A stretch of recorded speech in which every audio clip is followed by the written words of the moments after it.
Hello, everybody. Welcome to yet another edition of the Mill Georgia Spotlight. I'm your host, Jack Ellis. We're glad to have you with us again this week. We'd like to thank our sponsors, Caduceus Medicine, J. Franklin Automotives, and WMUB here at Mercer University. Let me hasten to add that the views expressed on this program, not necessarily those of Mercer University or WMUB, but the producer and the host of this program. And I respectfully ask that you like us on YouTube, subscribe to us on YouTube, and watch us on YouTube, the Middle Georgia Spotlight with Jack Ellis. Joining us in the Spotlight this week is Harold Young. We affectionately refer to his brother, Harold Young. Even though he's an ordained minister, I want to call him Reverend, but he said brother is fine. He's currently serving as the interim executive director of the Tubman African American Museum. We'd like to welcome Brother Harold Young to the Middle Georgia Spotlight. How you doing, sir? Good to see you. Good to see you. Yes, sir. Man, you're wearing a lot of hats these days. A preacher, running the most prestigious museum, in my opinion, and not only in Macon, the Middle Georgia, but the world. Well, how is that going at the Tubman? It's going fine. I've been the interim director for about 4 months now, and things are going fine. Things are going well. Some adjustments. Any nonprofit goes through anything. If you're nonprofit, that means you nonprofit. So exactly. So you're a profit. So we're just going through our transition of finances and things. But we're doing great. It's a great museum. The attendance is up. The programming is up. The excitement of the museum. We have a lot of visitors coming from across the world, actually visiting the museum. So we're great. What about membership now? Local people can join the museum. Anybody can join the museum. Okay, but I mean locally and get a pass and go into, because you have to pay what, $5 if you don't have? Well, the membership. I mean, the entry fee if you don't have membership. Exactly. Well, there's an annual membership starting at as low as $25 annually, which is the seniors and the students. They pay $25 and they come to the museum anytime. And then they have family memberships for 4 people is like $60. Now, if you don't come, if you're not a member, it's like $8 or $10. We do have some discounts with ARP and a few other companies that you can pay a discounted rate, but the normal rate for just anybody walking off the street is $10. Yeah. So it's not much. Now, what's the biggest misconception of the Tubman African? I know we've had, beautiful building, great artwork and other artifacts, and they're a great story to be told. But what's the biggest misconception about the Tubman in our own town that the total community hasn't totally bought into, from what I'm told? Well, they think that because it says the Tubman African American Museum is only for Black people. They understand Harriet Tubman and the things that are in the museum, all the artifacts, is a part of America history, U.S. history, part of whatever you want to call it, part of Georgia history, part of Macon Bibb history. It's a part of us. So it's education. It's educational, yes. So the misconception is that's for Black people to go only. It's for everybody to learn history, period. And educate yourself what African Americans have went through and gone through, the culture, understand the culture, understand the history and the art. That's one thing about the museum. It's different than other museums. It's the largest African American museum in the Southwest that deal with all 3 entities. Now there are larger buildings that have art museums. There's just African American art. That's all it is, just art. And there's some culture museums, but there's not one that deals with all 3 of them. We're the only one that deal with art, history, and culture. And you do a lot of programming. Yes, sir. In addition, just people in the summertime. I know you used to. I don't know whether you still do it or whether the funding is there. But you used to have camps, bring children in to educate them about the history. Are you still? We're still doing that. We didn't do it this year. We did it last year because of funding. But we want to do that again, where we have the summer camps where the people come. Now there are a lot of organizations outside of the Tubman that bring their camps to the Tubman. So we still have a lot, during the summer we have a lot of camps that visit. Now we don't have our own summer camp that we run like we've done in the past this year. Funding was an issue. But Your biggest event every year, biggest fundraiser, would it be All That Jazz? It'll be as far as fundraisers. Fundraisers. Now, biggest event is the Pan African Festival. Yeah, we'll talk we'll about get to that. that, yeah. Yes, sir. But our biggest fundraiser is All That Jazz. It's going to take place on January the 25th.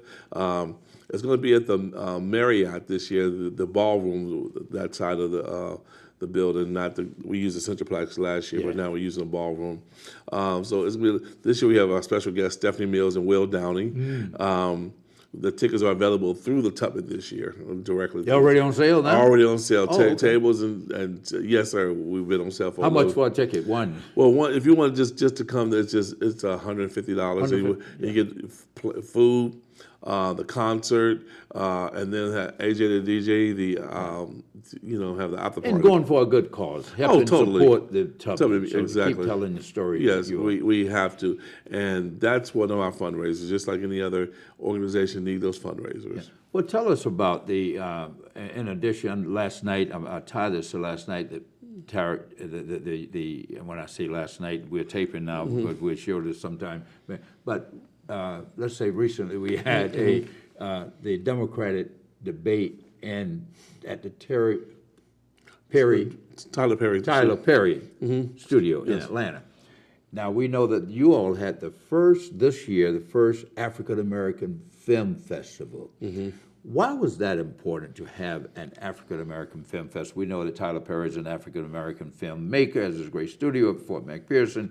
Is there a linkage to get more films like that made and making, or just to highlight the film that's already been made? Well, overall in Georgia, the Georgia Film Festival, the Film Commission, let me go with the commission, is bringing films to Georgia. Yeah. And, it's a big tax breaking into all of that. And Mr. Perry, who decided to put his studio, which is amazing, place is largest in the world for African American can own that, just amazing in itself. Now, our film festival, we did our first film festival this year. What we did was we brought films to making that people normally don't see, and you don't usually, unless you're a film critic or something like this, but we wanted to expose some new writers and filmmakers that has not been exposed to the general popular. So that was one of the main reasons why we did the film festival. Well, and then you have, as you said, the biggest of them all, the big enchilada, maybe not necessarily fundraising, but more people participate, which is the Pan-African Festival. Yes, sir. Yes, sir. This year's the 24th annual Pan-African Festival of Georgia. I want to give a shout out to Chiaz Akweche, who she created All That Jazz as well. Is that right? Yeah, she's a founder of that as well. So Chiaz Akweche. Yes. Yeah. She created that and the Pan-African Festival. This is the 24th year that we're coming up on. It's going to take place on May 2nd and 3rd in Citrus City Park. I'm working on the guests now and sponsorships as we speak. I got 2 events going at the same time, so I got to keep it going because when one's over, it's like everybody say, "Oh, that was great," but still, let's go on for the next one. So I just got to keep it going. Yeah, tell us a little bit about the Pan. In addition to some very good food, nice arts and crafts and so forth and so on, but it's a lot of entertainment, and you're celebrating the rich history and culture of African Americans, but African American history is American history. That's exactly, and people need to know everyone's welcome. I've had some of the elected officials actually said on this that you all don't invite us to their. I said that's not true. They actually asked how many of the general population come. Doesn't mean you're not invited. You just don't go. That's it. You don't have to have an invitation. I didn't walk on nobody. Those people, those 29,000 people that showed up the last 2 days, that's what we had last year, the footprint.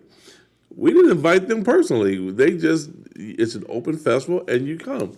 So they need to understand too, it's open to, just like the Cherry Blossom, any other of those festivals, it's open to anybody. Just because it has a Pan-African name on it does not mean that you're not welcome. We welcome all cultures, everyone, every walks of life should be to come and learn something. We go to the Indian conference and go to Indian Mound.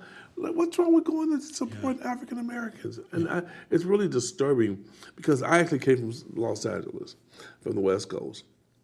And the misconception of Georgia is, and this is I can say because I came from the other coast, that all of us are together. We've overcome. Yeah. We've arrived. We have it. We have not, and it's very disturbing. In the years that I've been here, I see more separation with us than because even we bring each other down when it's not necessary instead of lifting each other up. But the Tubman can be that conduit to bring the races together, even to unite us. Because Herbert Denard was on my show last week, and he talked about how the vision is still here in the white and black community. How we are not unified as we should to celebrate all that we should celebrate. It's amazing because I've always heard this since I've been here. The potential. When does the potential become reality? About time. It's about time. It's quit saying the potential. You can do something to make that reality, and it also comes with working together. Listen, the Tubman it does say Tubman African American Museum, History, Art, History, and Culture. But listen, we welcome everyone. Yeah. And we can all come together. And actually, to be very honest with you, nationwide, coming to more white people visit the Tubman than our black people do. Speaking of people visiting this city, back to the Pan-African Festival, people realize that people come from all over to that festival, and they stay overnight, they buy food, they do that. So has an economic impact. Totally economic impact.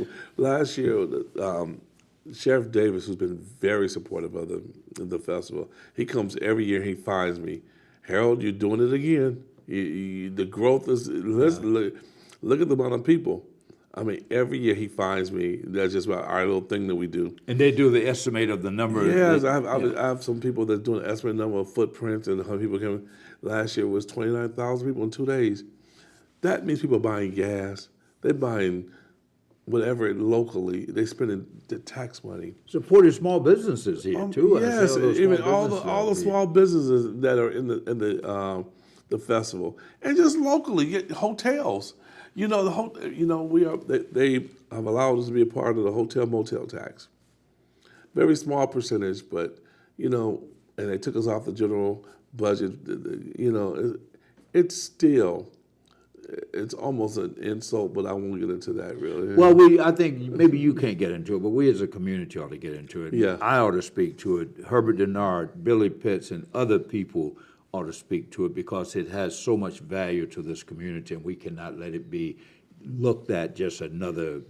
It's not just another museum. It has a great, and for this community. I'm editorializing here. Maybe I shouldn't, but I know what it means to have that history told and have it illustrated in the manner and what you do for this community, and we all should support it. That's what the memberships are very important.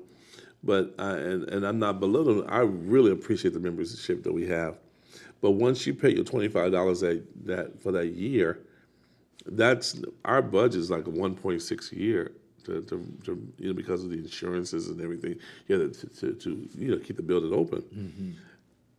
Mm-hmm. $25 doesn't go that far, but we do. It's not that I don't appreciate it, but we need more. We need more support. We need. The churches, the fraternities, the sororities, should get behind and partner with us. Yeah. Are you affiliated with any other African American museum? Yeah. We're part of there's an organization that's AA, all the African American museums. We are part of a whole conglomerate of museums. So they lend expertise and technical support and things of that nature. Definitely. But we just such a magnificent building and such a great and one thing that you all did a couple of years ago, not because my picture's in there, but I'm glad that you all recognize local people. Yes. The photography. Tell me a little bit about that project. Johnny Crawford did the local. We call them heroes. And your picture is in there, of course you are, and. People don't understand too. You learn about the local people that you see every day. You never know some of their stories. They see you as the mayor, but then if you have a chance to sit down and talk about some of your accomplishments, your travel, you being a well-traveled man, and your history. How did you become the mayor? Those are things, and those are pictures that we display there. So I'll see Mayor Ellis on the street somewhere, and let me get chances. He's in the museum too, which says a lot, I was so proud of that because and everyone should be proud to have their work displayed. But I went to the International Slavery Museum in Liverpool, England, when it was opened 10 years ago. And I said, wow, I was blown away with the artifacts there and everything. And I said, boy, the Tubman could be this, and the Tubman has become that, maybe at a smaller scale, but has become that. I would encourage you at some point, take a trip to Liverpool, England, fly to Amsterdam, and it's a 45-minute flight from Amsterdam to Liverpool. Don't go to London first, fly right. Well, I appreciate the route. And go to that museum, because after an 8-hour flight across the Atlantic, you don't want to fly another to London, then back up. But that museum, I hope, if you're not familiar with it, become familiar with it. I encourage you to become familiar with it, because they tell a great story, the same story that we're telling on this side of the Atlantic. They call it the African American International Slavery Museum. That's what they call it. But let's get back home now. What are your sort of biggest challenge continues to be fundraising? Because in order to do the programming that you want to do, I'm sure you have great things you want to do, but like you said, if it's a nonprofit, you're not having a profit, and you got to have money to do these programming for the children, for the summer camps, and all of this. So how else can we help? Do you have fundraising drives throughout the year for local people? I know you're looking at the big foundations around the world to give you money. But what about locally? How do you? Well, the support. We also have rentals. You can rent the museum to help. That also helps cost on some of the museum. So we have different things you could do there. If you had a book you want to do, you want to do a book signing, you can rent the classroom and have you have a wedding. We do a lot of weddings on the weekends, and so we're open for that. And so that's one way of supporting the museum locally, and also being a member. So and also not just when you become a member one time. Come back in a few months. I'm sure things have changed. We change the galleries all the time. Every 2 months or so, there's a change in gallery. So, in case you're just joining us, we are speaking with Brother Harold Young, who is the interim executive director of the Tubman African American Museum, a great museum here in Macon, located on Cherry Street near the terminus station. If you haven't been there, I think you owe it to yourself. Not only go, but take your children, take your grandchildren. A lot of history is there, and a lot of stories to be told there. It's an educational place, and we hope that you will get educated. So that's who we're talking to, and that's what we're talking about. Now, we have the Christmas holidays coming up. Now, what are any plans? Do you have any? I know January you have all that jazz. So do you have like Christmas tree decoration like that? Yes. Every year we have the Nigerian Christmas tree. That she has a quay, she comes and decorates. It's beautiful. And this year on the 19th of December, we have every third Thursday we do a mixer of something with our membership. But this particular third Thursday in December, the 19th, we have the Beulah Land Bible Church is coming to do a Christmas at the Tubman. It's called, so they're gonna do some Christmas music and dance, bring their dance team and band, and so it's going to be. We're also going to be celebrating some families too as well on that day. That's on December the 19th at the Tubman Museum. It's before Christmas. Now, after Christmas, there's a holiday that's celebrated in certain cities called Kwanzaa. Do you celebrate Kwanzaa? Or are you partner with the other people who? We do. We support the other ones as well. So you don't have a celebration. We don't have a celebration. No something there. But we have done that in the past, but we haven't done it this year, and it might be not too late to actually do. But we do celebrate it. Yeah. I was telling someone I was going to be interviewing you today, and when they asked me to ask you, this is a history buff, why don't we have more symposiums, they say, at the museum? Symposium where interest in, not saying we don't have, I don't know, but this person seemed to think they don't have enough, that it should always be a symposium where we have educational forums, and especially when it comes to, we are approaching the 200th year anniversary of this city and county.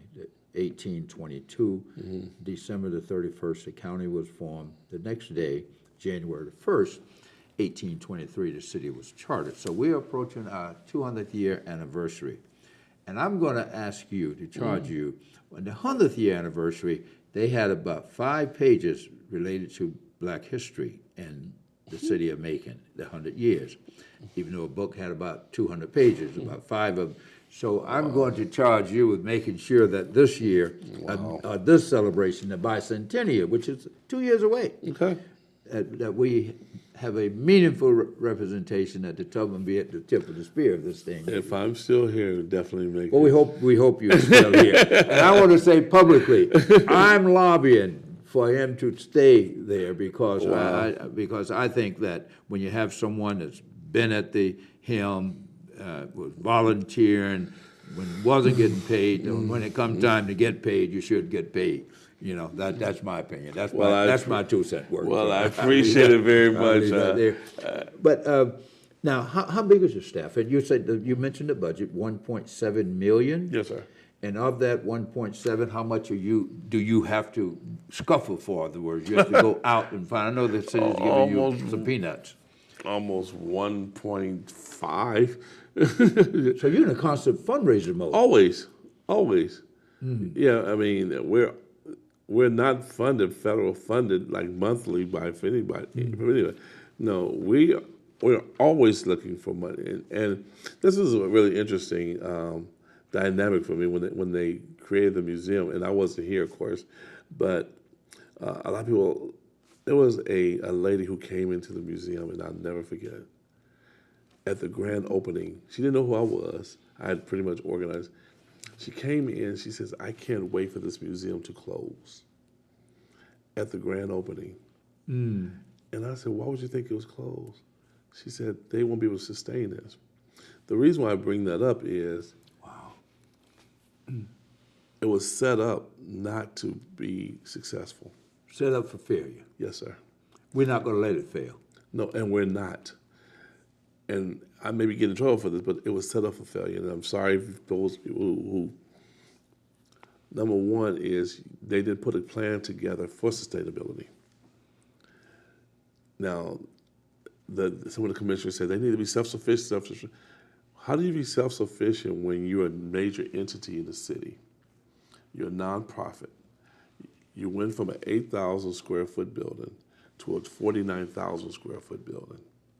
You had, at one point, the Tubman was getting close to $500,000 in funding when you were at 8,000. Yeah, from Congress. I used to go to Congress and lobby. I know, thank you. So now, over the past few years, the city gives us $50,000. From 500 to 50. 50, and puts us on hotel motel, which is very unstable because depending on the occupancy of the hotels, if they have a bad month, so does everybody else that's on the hotel motel. You don't get. So how do you sustain yourself? You know, it's like moving from an apartment to a mansion. Now in the mansion, of course, your cost goes up. Yeah. That means the energy bill goes up. When your energy bill is almost the hotel motel money that you're receiving, what about the other insurances and everything that you have to sustain yourself?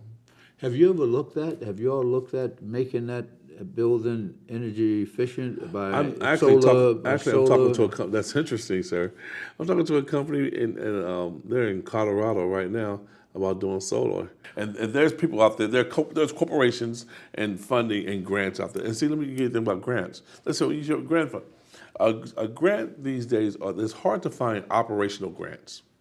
You can find a grant to fund a program, to do a daycare, to do a summer camp, and those funds have to go to those things. But operational is still like the lights, the high insurance.